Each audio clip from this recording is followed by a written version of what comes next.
একবার সাহাবী হযরত জাবের দয়াল নবীজি সাল্লাল্লাহু আলাইহি ওয়াসাল্লামকে দাওয়াত করলেন। নবীজি সাহাবীর দাওয়াত কবুল করলেন। হযরত জাবের খুশিতে আত্মহারা হয়ে বাড়িতে চলে গেলেন। বাড়িতে গিয়ে স্ত্রীকে খোঁজ খবরটা দিলেন আর মেহমানদারির জন্য প্রস্তুতি নিতে লাগলেন। বড় ছেলে আব্দুল্লাহকে নিয়ে খাসি জবাই করে অন্য কাজে যখন হযরত জাবের ঘর থেকে বাইরে গেলেন, ইতিমধ্যেই হযরত জাবেরের ছোট ছেলে ঘুম থেকে উঠে খাসি তালাশ করতে লাগলো। বড় ভাই তাকে জানায় খাসিটিকে জবাই করা হয়েছে। ছোট ভাই বায়না ধরলো, খাসি কিভাবে জবাই করে আমাকে তা দেখাও। অগত্যা বড় ভাই ছুরি হাতে করে ঘরের পেছনে গিয়ে বলল, এখানে জবাই করা হয়েছে। ছোট ভাই জানতে চাইল কিভাবে।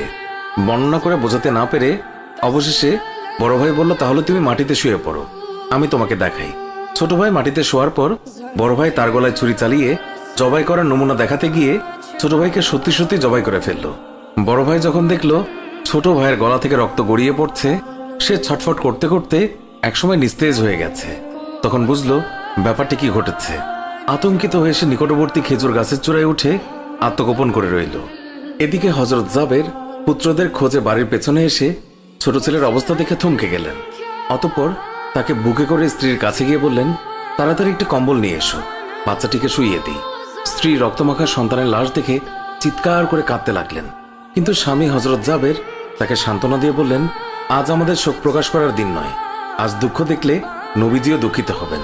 অতএব ধৈর্য ধারণ করো, কষ্ট করে হলেও মুখে হাসি ফুটিয়ে তোলো।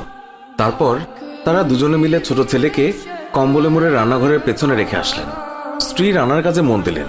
হযরত জাবের বের হলেন বড় পুত্র আব্দুল্লাহর খোঁজে। বাড়ির পেছনে গিয়ে ছেলের নাম ধরে জোরে ডাক দিলেন।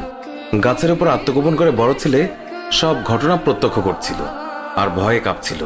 পিতার ডাক শুনে ভাবল, এখন পালাতে না পারলে আব্বার হাতে ধরা পড়তে হবে। ধরা পড়লে আর রক্ষা থাকবে না। পালানোর উদ্দেশ্যে গাছ থেকে লাফিয়ে পড়ে আঘাতপ্রাপ্ত হয়ে সেও মৃত্যুর কোলে ঢলে পড়ল। পিতা কাছে গিয়ে দেখেন আব্দুল্লাহর দেহে প্রাণের স্পন্দন নেই। বড় ছেলেকে কোলে তুলে তিনি বাড়ির ভেতরে আসলেন। স্ত্রীকে বললেন আরেকটি কম্বল নিয়ে আসার জন্য। বড় ছেলের এই অবস্থা দেখে দরদিমা পুনরায় আর্তনাদ করে উঠলেন।